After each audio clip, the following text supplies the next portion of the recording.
Bismillahirrahmanirrahim. Assalamualaikum warahmatullahi wabarakatuh. In this video, covering the additional parts from secure software supply chain.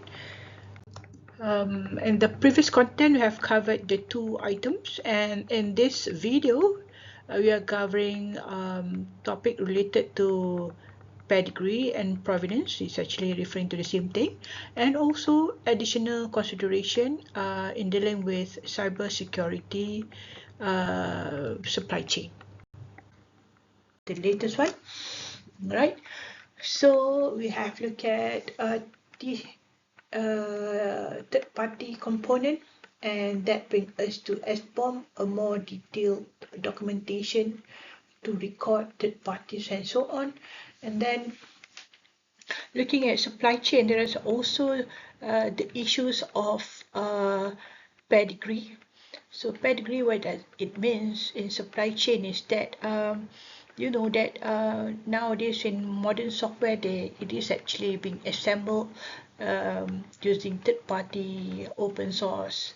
So they are glued together to make it running, because it is the concept of reusable, right? So the describing this, there's a concept called pedigree. So it refers to the traceability of all changes. Okay, because there are many different versions along the way during the integration. So this information need to be recorded so that it can be traceable of any changes during different release, any modification or packaging, and during distribution across the supply chain. So all this information is also being recorded. Okay, so obtaining a component pedigree may involve a mixture of automation across multiple system and supplier, along with legal and verifiable supporting documentation. Oh, I think it will be very complicated, right, to keep track different version. Maybe along the way they have created patches for certain components that have been used during the integration. You need to update it as well. So all this need to be documented.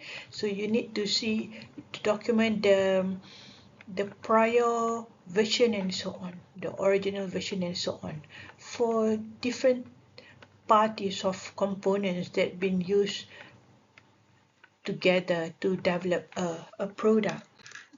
Okay. All right. Still on cyber supply chain, there are other considerations that you need to think about during supply chain.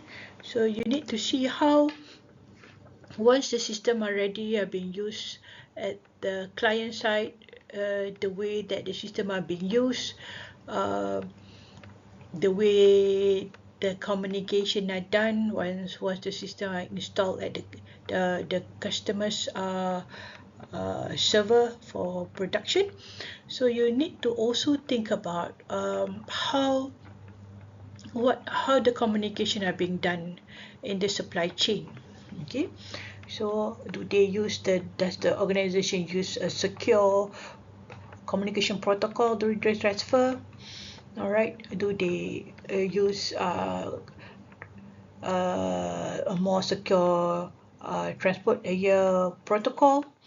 Okay, so remember, this is supply chain. We also have to concern about once it is being in distribution, it is being deployed.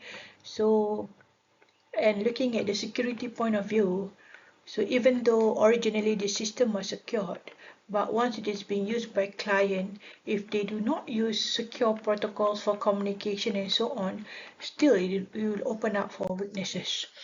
And other issues when the system are used by the client, so you need to also see how the system sharing are being done in the organization, for example.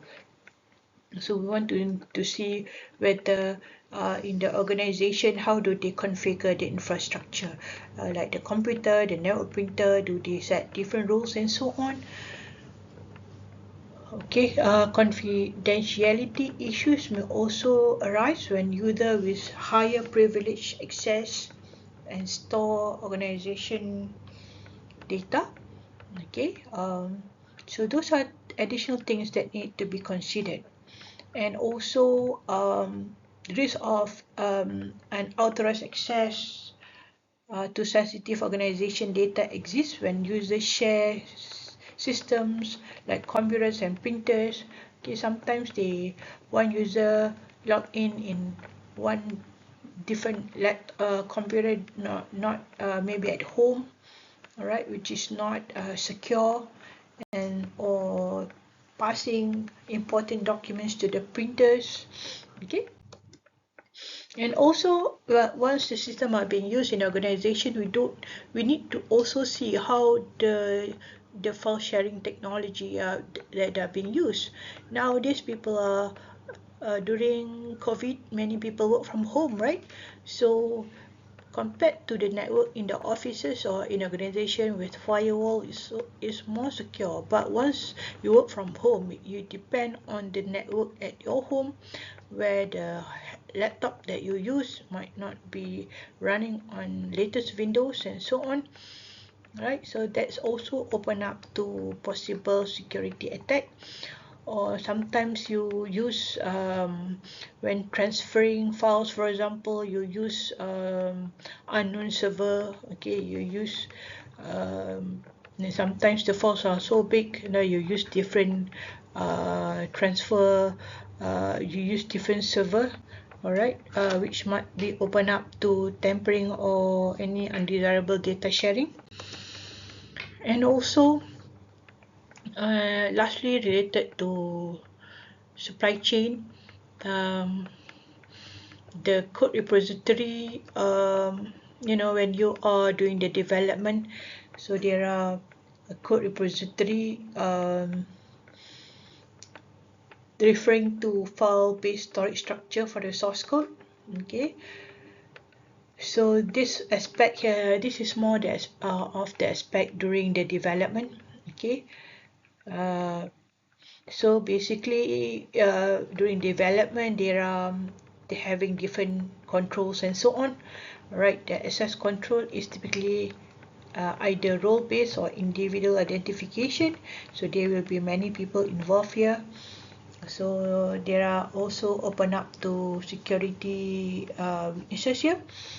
So the code repository must be sufficiently secure to address the risk of unauthorized access or modification of the code based by malicious object. Okay, originally it is meant for developer or maybe meant for tester, but if it's not secure enough, so other unauthorized developer, for example, might do modification on the code, right? So resulting from compromise of access credential or breach of underlying services, which is done beyond the knowledge of the developer team. All right, I end it here for this first part of video. Right, thank you.